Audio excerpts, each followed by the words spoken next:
Hello, everybody. Hello, hello. Back for another fun-filled week. Let me pin this. Okay, so I'm super excited. Like I have to start every Zoom.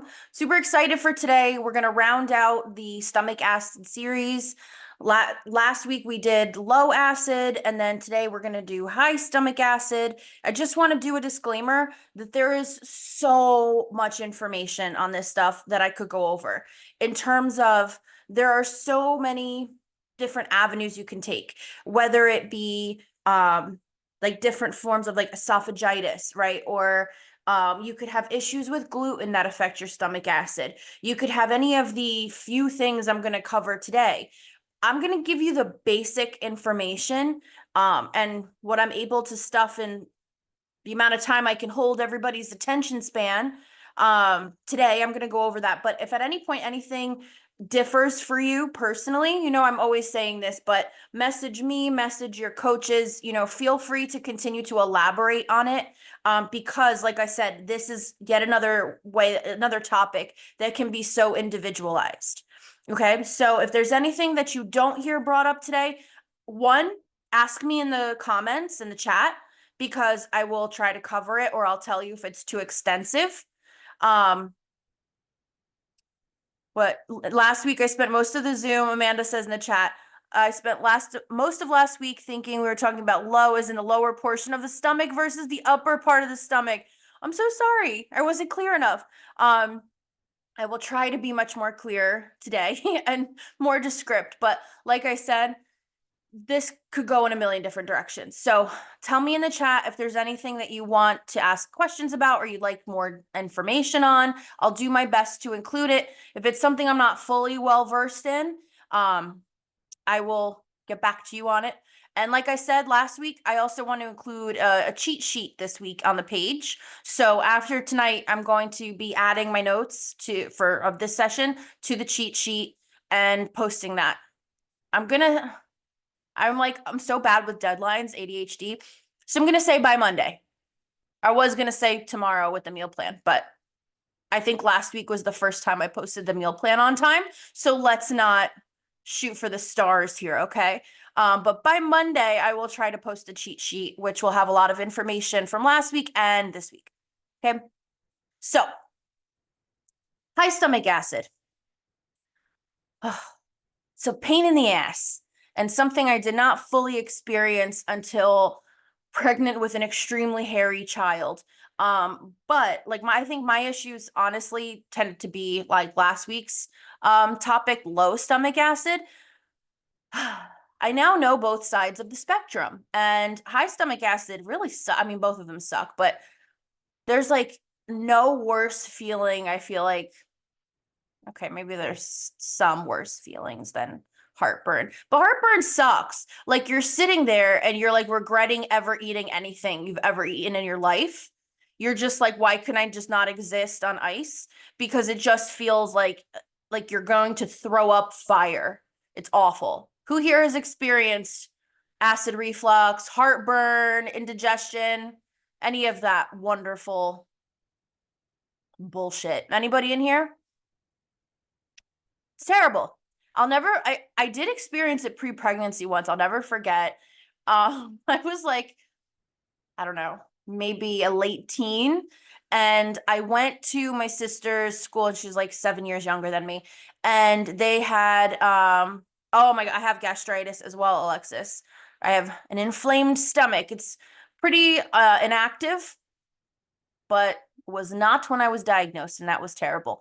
But I went to my sister's school for International Day, and I had a lot of the food. And what did me in were these samosas, which are like these little tiny Indian turnovers that have like peas and potatoes in them. And they sound really innocent and innocuous, but these were like the spiciest things I've ever eaten. Um, they were delicious. Like I had like 6 of them and they were so good. And I swear to God, I burped those things up for like 2 days straight. And not only did I burp them up again where I could like taste that that's what did me in, but like it was like that if they were on fire. That was the worst. And then I didn't experience heartburn really again until gastritis flare up and then until pregnancy. But I have not been able to eat samosas ever since, just because I have that connotation. You know how I feel like everyone has that liquor that they've had in their life that like made them, if you drink, that made you like really ill, like some cheap, awful liquor store that like you can't even smell it because you're like, nope, samosas. That's mine. So anyway, little story time for y'all. Let's see what you're saying in the chat. So much heartburn.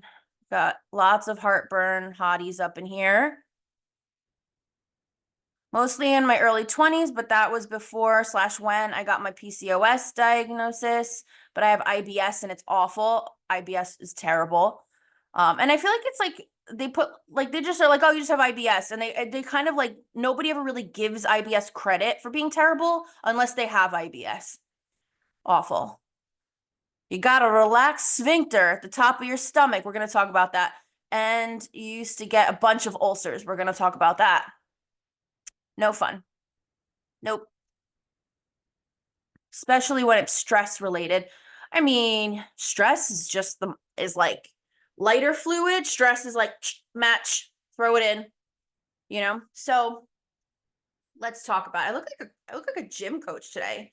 Do you guys love this look I'm rocking? This is Nick's track jacket because it covers my ass in these leggings because I have the worst panty lines ever and I just don't care to find any other underwear that does not give me panty lines. So we're rocking the extra large freaking track jacket and I kind of loving it. But anyway, okay, let's get into the good stuff here. What? Peanut gallery. Stop. Nick's making comments. Okay.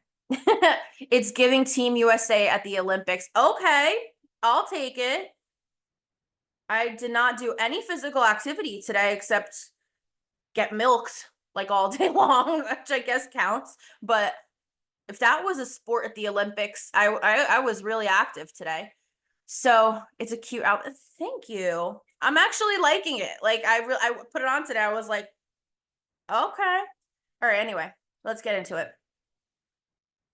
Okay, so as you guys know, stomach acid, I talked about this last week, it's the digestive juices that your body makes. It helps break all your food down. It helps get it ready to be digested and to have the nutrients and everything pulled from it. And it also helps destroy harmful bacteria, right? We love a multitasking juice. So, and I don't know if you guys knew this, but our stomach acid is made in the lining of our stomach, which is also why if you have gastritis, and you don't tend to have low stomach acid, you can have high stomach acid because as your stomach becomes inflamed, it goes into overproduction. So yeah, stomach acid's made in our stomach lining. A lot of different conditions and infections can actually cause you to have high levels of stomach acid, as we know, which can contribute to the development of other health conditions, right? So some signs and symptoms for high stomach acid. Tell me if you guys experience any of these doozies, right? We got abdominal discomfort, which is especially worse, like a feeling like a pit in your stomach, especially if your stomach is empty. And even though your stomach is empty and you got that pit, you have a decreased appetite where food just is unappealing. It's almost like a nausea, but not always accompanied by the feeling of wanting to throw up. Sometimes you do throw up. Sometimes you feel like you're going to throw up, but a lot of times it's that like in that morning nausea. For those of you listening to the recording, I'm doing air quotes, where it's just like this deep disgust for food, where you're just like, I can't be bothered with the thought of food. If you don't feel your good standard, I'm going to puke nausea, which is also a symptom. Bloating, especially after you finally do eat something. So you might feel like you're not bloated, but you got the discomfort all morning. And then when you you're kind of have a disdain for eating. And then when you do eat, you feel like you bloat right up, or you feel like that painful bloat where it hurts to breathe in, or you feel that lower belly pain, right? That pulling feeling. Heartburn, of course, right? Burping up nasties. I hate that.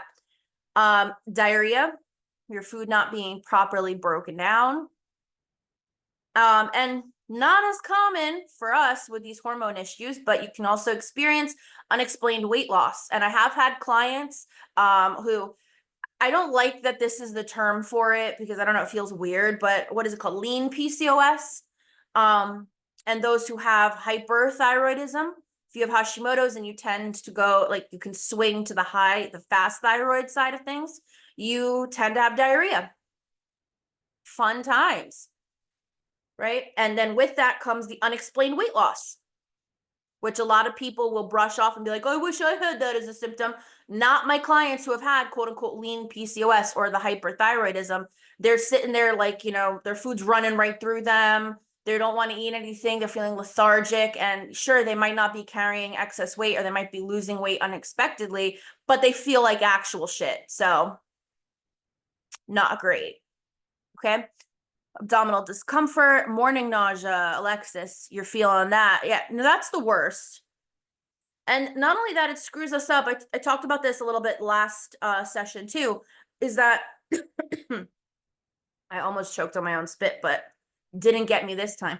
But the worst thing is when you don't eat all day and food feels like a chore all day, your body will kick in with that like feast or famine mentality at night.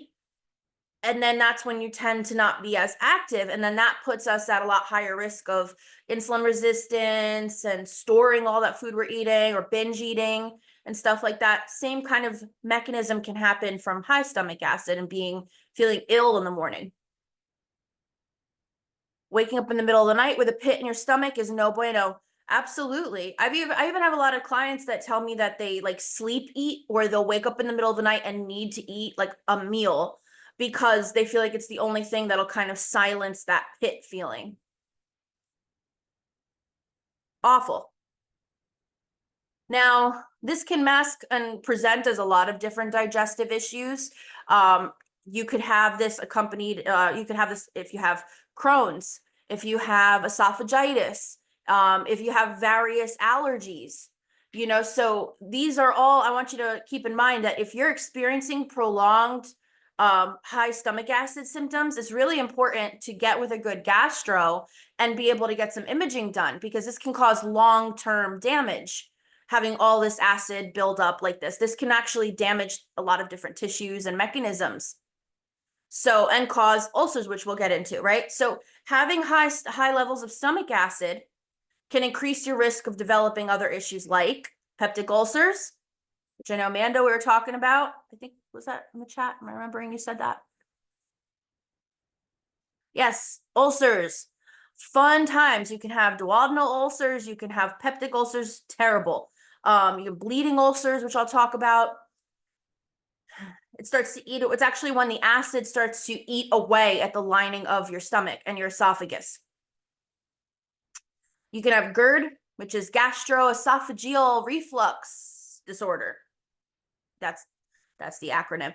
Your stomach acid backs up into the esophagus, like I said, and causes burning off of your esophagus.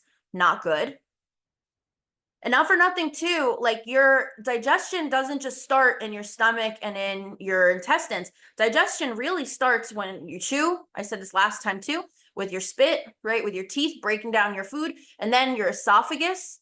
I've gone over this a lot in the gluten Zoom, if you want to look that bad boy up, right? All the little hairs, I call them the throat eyelashes is what I think I call them in the gluten video.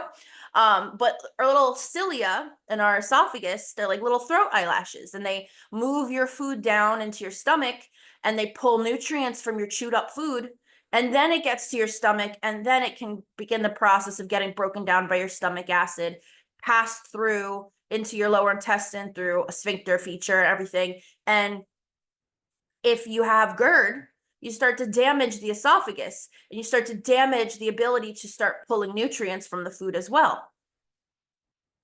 So fun times, right? And then there's good old gastrointestinal bleeding. And this is bleeding anywhere in your digestive tract from this high level of acid and from your food not being broken down properly and having a lot of stomach acid flowing through with it. So if you have stomach ulcers that bleed slowly, you can actually, which is a side effect, you could develop anemia.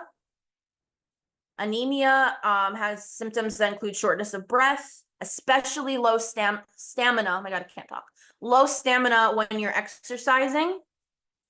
If you feel like you start to get really heavy feeling and like out of breath, out of it, you just can't push any further, your muscles don't have that oomph, that could be a sign of anemia.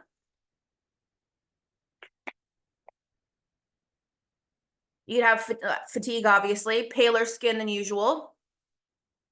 And there's several types of anemia, right? So that's definitely something to look into if you're experiencing that. And you need any help, contact with what to ask for, ask a gastro about, or what to do at an appointment. If you're overwhelmed by that, message me, message your coach. We can help walk you through getting in touch with a good gastro and getting that checked out. If anything else, that's even something you can do with your PCP, is to be able to run some lab work, just some simple labs to see if you're having any anemia, which is really common for us.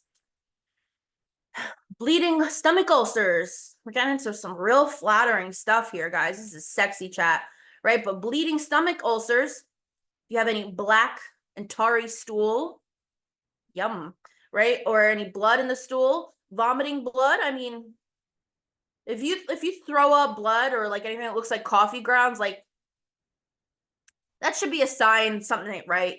Definitely message one of us so you can get in touch with a doctor. If not, go to an urgent care or an ER. Like that's not great, fainting and lightheadedness. That could be from excess bleeding from your stomach ulcers. So fun times, get that checked.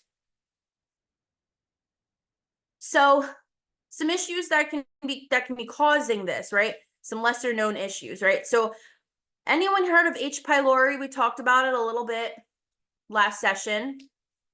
There's a lot more stuff, a lot more what's the word I'm looking for? Research coming out about H. pylori infections. They're a lot more common than we think. So it's a type of bacteria that can infect your stomach specifically. People with H. pylori usually don't really have symptoms until you develop complications, such as, oh my God, what is this? I put this acronym here and I forget what it's called. Hold on.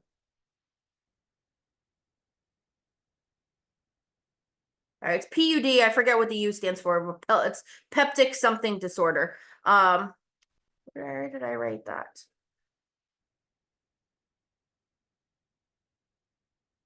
It's the ultimate brain fart, guys. That's all right.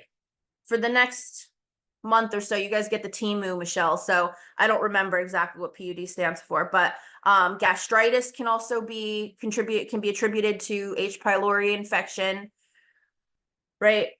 H. pylori usually makes someone's acid stomach levels decrease, but it can also cause duodenal ulcers, which can cause you to have an increase in stomach acid. So that's something to definitely look out for. In the cheat sheet, I'm going to put more signs and symptoms of H. pylori infection, a little bit more information about that. High systemic, this is really important for those of us who have Hashimoto's as well, because we tend to have a lot higher levels of inflammation in the body, right? So systemic inflammation or inflammatory illnesses, like oh my God, inflammatory bowel disease. Oh my God, what? I literally have one. Inflammatory bowel disease can be a culprit of this as well. Like Crohn's, colitis, things like that. This one's fun. I talked a little bit about this last session too, and I said I would mention it today. Rebound acid hypersecretion. Isn't that fun to say? Say that 5 times fast. But basically, if you take like a proton pump inhibitor, like what is the like a Pepsid, Tums, and antacid. That's the word I'm looking for. If you take an antacid to suppress production of stomach acid, it has the adverse effect a lot of times, right? So all of a sudden, it like your body kicks in with a lot of stomach acid to counteract the lack of stomach acid. Like when I was mentioning last week of how if you wash your face too much and you strip away those oils, all of a sudden you'll be like, why do I have such greasy skin? Because your body will start to kick in hyperdrive with the production of oils to make up for the stripping of the oils. It's the same thing with stomach acid. If you take a lot of times, also the rebound part of it is if you take antacids for a prolonged period of time and then you suddenly stop, that's when your body's like, hit it with their best shot. And that's when you get the tons of stomach acid and your body isn't used to having that. So it doesn't know what to do and it just goes crazy. We don't want that. All right. So that's the gist of it so far. Now, in terms of if you'll have stomach acid, right? There's nobody that just has high stomach acid and doesn't feel it, right? You're gonna feel like shitty in some regard, like what I've mentioned so far. But knowing the distinction between acid reflux, heartburn, and GERD, gastroesophageal reflux disorder, right? Just GERD is such like an unflattering sounding word, right? It's like GERD. I don't know. It's like the word curdle. I don't know. They give the same feeling, but anyway, GERD is understandably, it's confusing, right? The three of them, you could have any one of them and they feel the same. So I want to talk a little bit about the difference between them. So my notes are a mess. Hold on.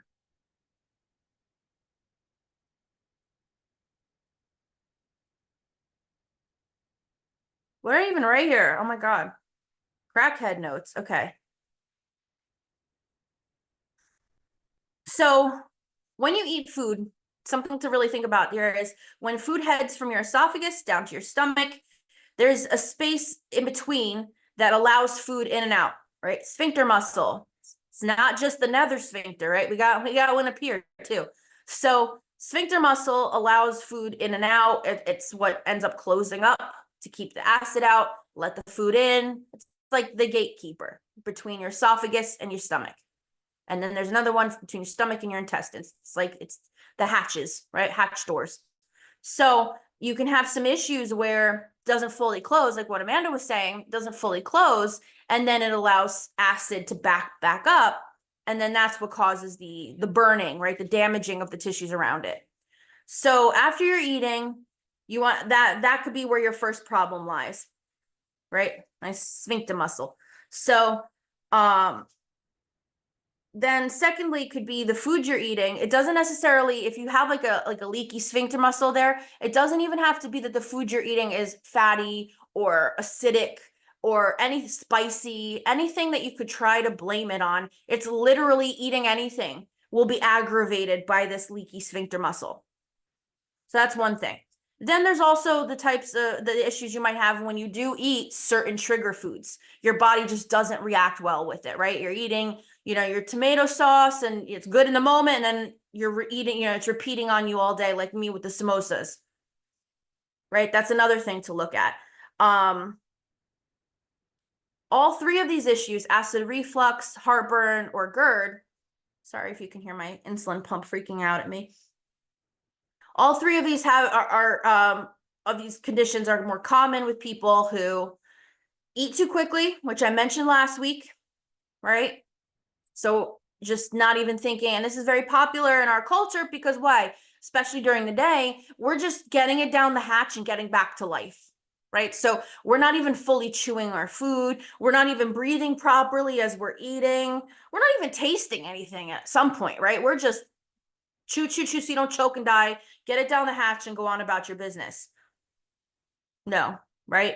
Even livestock chews their food. So I'm guilty of that, especially if it's something I like. Like I just shovel it in if I really like it. But anyway, people who drink or smoke, people who tend to carry more weight, which is a symptom for all of us, a lot of us, I should say. Again, I do have my clients that veer the other way, but it is a symptom that a lot of us experience. Are under a lot of stress, which who the hell isn't stressed in 2024 at some point, right? Slouch a lot, which I found interesting. Posture plays a huge role in how your stomach acid reacts. Have diabetes, great for me, love that for me. Or insulin resistance, type 2 diabetes, things like that. Metabolic disorder, which it's very common for those of us with PCOS and Hashimoto's. or are pregnant, like me with Angelo with his ridiculous head of hair, right? Which is technically an old wives' tale, but I'm just saying it was brutal. So I'm gonna continue saying it. So how do you know which one you have? Let's look. So acid reflux, when acid flows back into your esophagus from your stomach, that's what it's called, acid reflux. You're refluxing that stomach acid, right? So you can usually feel it creeping back up. You can usually taste the food that you ate that's tending to cause it, or at least what you ate recently, which is like kind of undigested food. Then you'll be able to burp it back up, right?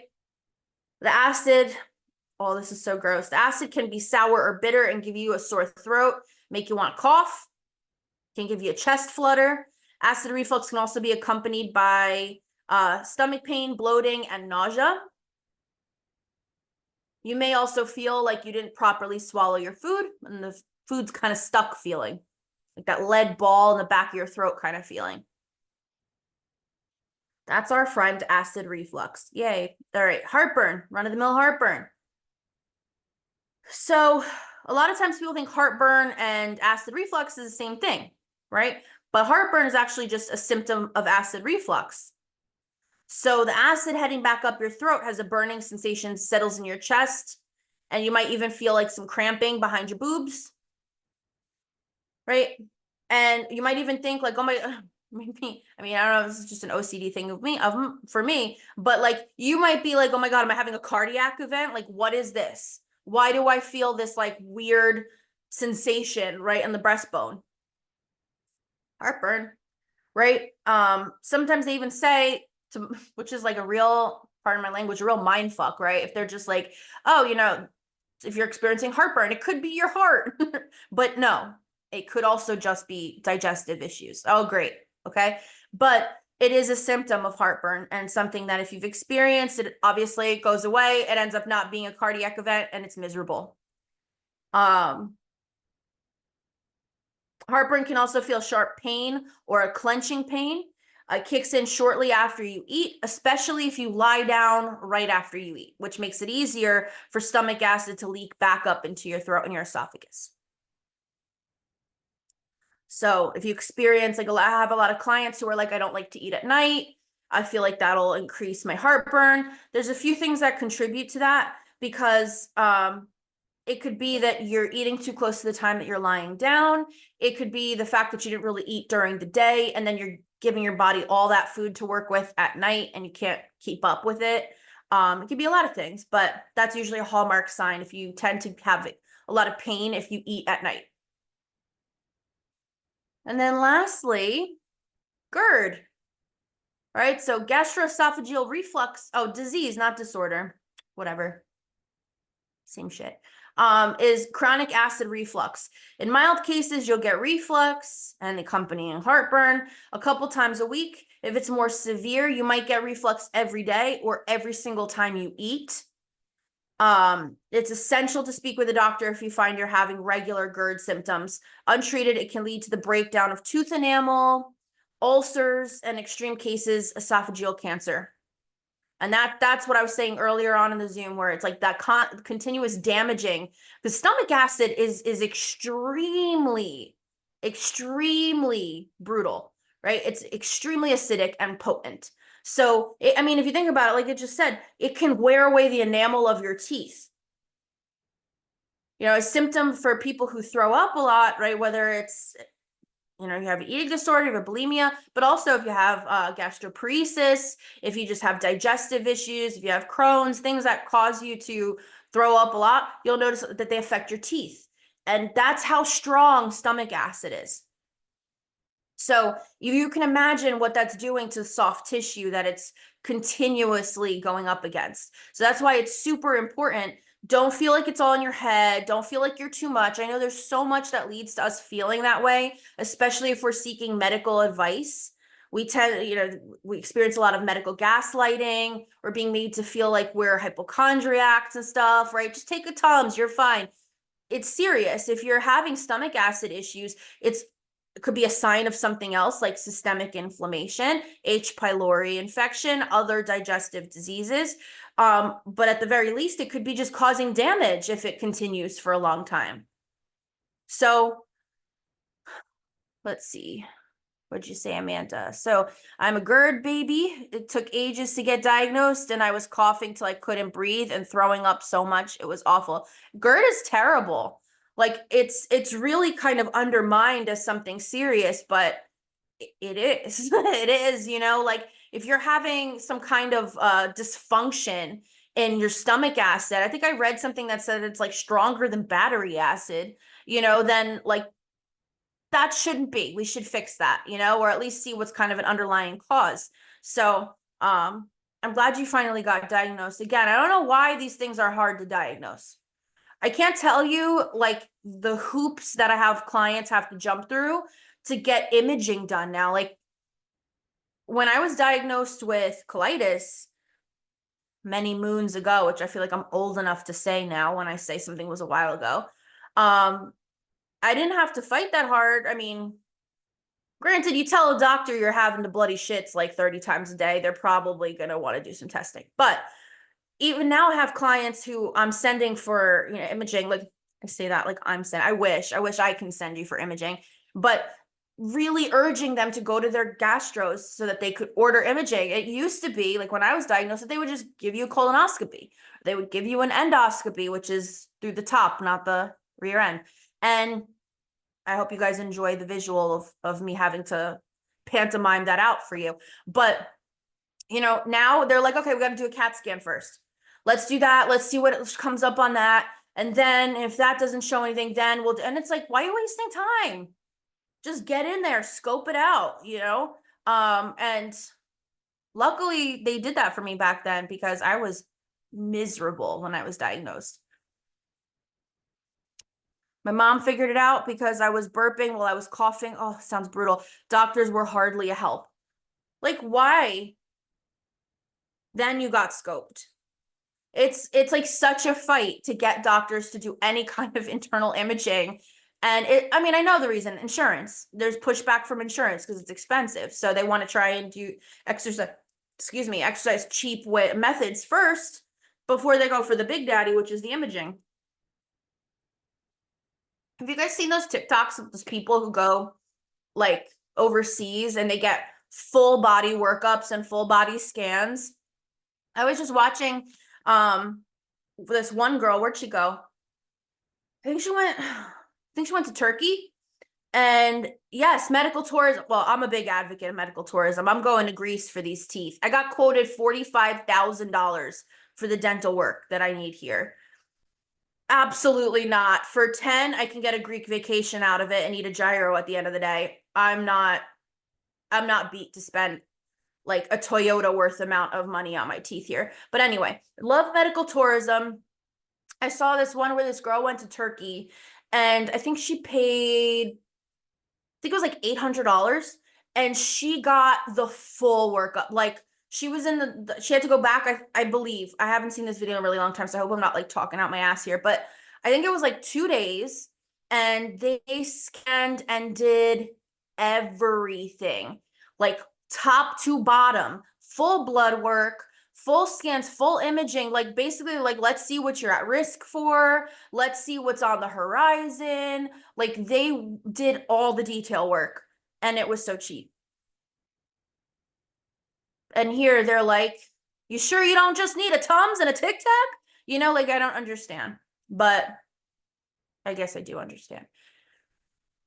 It was like 1 to 3 days of everything, blood work, scans, yeah, everything. Like there was another package. She said that they'll even do like full vision workup, full dental workup, like everything in addition to like the bodily medical stuff. Just crazy, just crazy. Anyway, that could be a whole other Zoom, but I hope that this was helpful. Like I said, we're already, going on, what is it, like 37 minutes here. So, there's more that can be said about these topics. If you have any questions, if you want anything elaborated on, if you need help with figuring out a doctor in your area, how to go about booking it. I know there's a ton of anxiety involved in finding medical attention because of everything that chronically ill communities tend to go through, and that can vary based on your location, right? So if there is any trepidation or hesitancy in finding any kind of medical help associated with stuff like this, message me, message your coach, say you need help with this specifically. I will help walk you through it. I will give you a pep talk, help you with what to say to them. Everybody deserves to be looked at medically if they need it. You are not too much. You are not exaggerating. Stomach acid is not good to have imbalances with at all. Like, it could be a major symptom or a major cause for a lot of the stuff we go through. So if you need that help, we are here for you. And I will work on this cheat sheet. I'll try to put as much as I can in there and post that at some point this weekend. And yeah, I hope it helped. So thank you guys for tuning in. If you're catching a recording, I hope you loved it as well. Let me know what you think and enjoy the rest of your night. All right. Bye.